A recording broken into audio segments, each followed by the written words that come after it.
नमस्कार। चलिए आज समय में एक छोटा सा सफर करते हैं पीछे की ओर 20वीं सदी के एक भारतीय बाजार में। और हमारा गाइड कौन होगा? एक कवि। जी, ये विश्लेषण सरोजिनी नायडू की एक बहुत ही मशहूर कविता के जरिए हमें उस दौर के व्यापार और जीवन की एक शानदार झलक देगा। कविता की शुरुआत होती है एक बहुत ही सीधे, एक बहुत ही सरल सवाल से। ऐ सौदागरों, तुम क्या बेचते हो? ये सवाल सुनते ही ऐसा लगता है मानो हम खुद उस बाजार की हलचल में पहुंच गए हैं और किसी दुकानदार से पूछ रहे हैं। तो इसको थोड़ा समझते हैं। देखिए, ये कविता ना हमारे लिए एक खिड़की जैसी है जिससे हम सीधे अतीत में झांक सकते हैं। सरोजिनी नायडू सिर्फ ये नहीं बता रही हैं कि भाई बाजार दिखता कैसा है। नहीं, वो तो उस बाजार में जो जिंदगी धड़क रही थी ना, उसका जश्न मना रही हैं। इस कविता का जो ढांचा है, जो स्ट्रक्चर है, वो बहुत ही दिलचस्प है। ये पूरी तरह से सवालों और जवाबों पर टिकी है। ऐसा लगता है जैसे कोई खरीदार बाजार में घूम रहा है और अलग-अलग दुकानदारों से बात कर रहा हो। अच्छा, इससे पहले कि हम आगे बढ़ें, एक छोटी सी बात जान लेते हैं। कविता में एक शब्द आता है ये पुरानी अंग्रेजी का शब्द है जिसका मतलब यू यानी तुम या आप होता है। बस ये जानने से कविता का वो बातचीत वाला अंदाज और भी साफ हो जाता है। तो फिर चलिए बाजार का अपना ये टूर शुरू करते हैं उन सौदागरों से जो बहुत ही शानदार, बहुत ही बेशकीमती सामान बेच रहे हैं।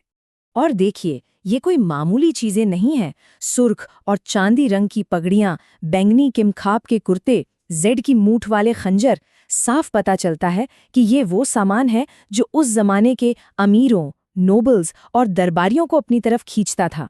यहाँ किमखाब या ब्रोकेड शब्द आया है। ये कोई आम कपड़ा नहीं है, बल्कि एक बेहद कीमती रेशमी कपड़ा होता था जिसमें सोने चांदी के तारों से डिजाइन सीधे बुनाई के अंदर ही बनाया जाता था। ये उस दौर की कारीगरी का एक नायाब नमूना है। चलिए अब बाजार में थोड़ा और अंदर चलते हैं। अब हमारा ध्यान उन आलीशान चीजों से हटकर उन चीजों पे जाता है जो रोज की जिंदगी के लिए बहुत जरूरी थी। कविता हमें अगले विक्रेताओं के पास ले जाने के लिए फिर से वही तरीका अपनाती है, यानी सवाल पूछती है। ए विक्रेताओं, तुम क्या तौल रहे हो? और ए युवतियों, तुम क्या पीस रही हो? तो यहाँ पर हमें खाने पीने का सामान भी मिल रहा है, जैसे केसर, दाल, चावल और साथ ही खुशबूदार पाउडर, खेल का सामान, सब कुछ। ये दिखाता है कि बाजार में कितनी डाइवर्सिटी थी, हर जरूरत का सामान मौजूद था। अब एक पल के लिए महसूस करते हैं कि उस बाजार में घूमना कैसा लगता होगा। नायडू ने अपनी कविता में नज़ारों, स्वादों और आवाज़ों की एक ऐसी तस्वीर खींची है जो बिल्कुल जिंदा हो उठती है। स्वाद से शुरू करते हैं। बाजार में फल वाले बैठे हैं जो नींबू, अनार और आलू बुखारे जैसे ताज़े, रसीले फल बेच रहे हैं। आप उस ताजगी को महसूस कर सकते हैं। और जरा सोचिए, इस सारी खरीद फरोख्त के बीच हवा में संगीत भी तैर रहे हैं। संगीतकार सितार, सारंगी और ढोल बजा रहे हैं जो पूरे माहौल को और भी ज्यादा वाइब्रेंट बना रहे हैं। ठीक है, अब आते हैं इस विश्लेषण के सबसे अहम हिस्से पर। इस बाजार में जो सामान बिक रहा है ना, उसमें एक बहुत ही दिलचस्प कॉन्ट्रास्ट है। कुछ चीजें ऐसी हैं जो फौरन खत्म हो जाती हैं और कुछ ऐसी जो सदियों तक चलती हैं। और ये कॉन्ट्रास्ट बाजार के सामान में बिल्कुल साफ साफ दिखता है। एक तरफ फल, फूल, दाल चावल जैसी चीजें हैं जो जल्दी इस्तेमाल हो जाती हैं, और दूसरी तरफ गहने, खंजर और तो और जादूगरों के मंत्र हैं जो युगों तक चलने के लिए हैं। यहाँ पर ये एऑन्स या युगों वाला शब्द ये बहुत मायने रखता है।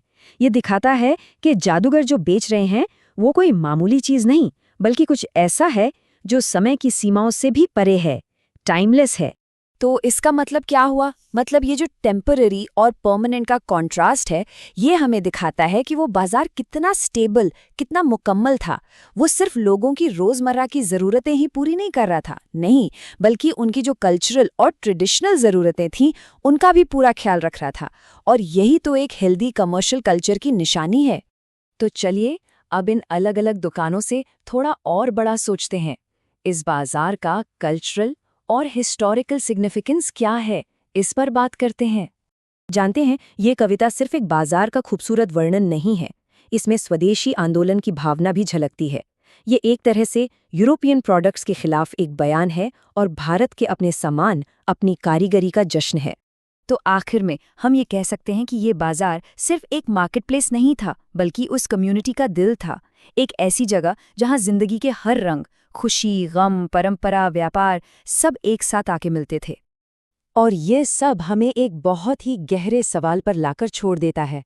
सोचिए जरा, क्या एक बाजार सिर्फ खरीदने और बेचने की जगह होता है, या फिर वो किसी कल्चर की पहचान, उसकी वैल्यूज, उसकी आत्मा का आईना भी हो सकता है? एक सवाल जिस पर सोचना बनता है।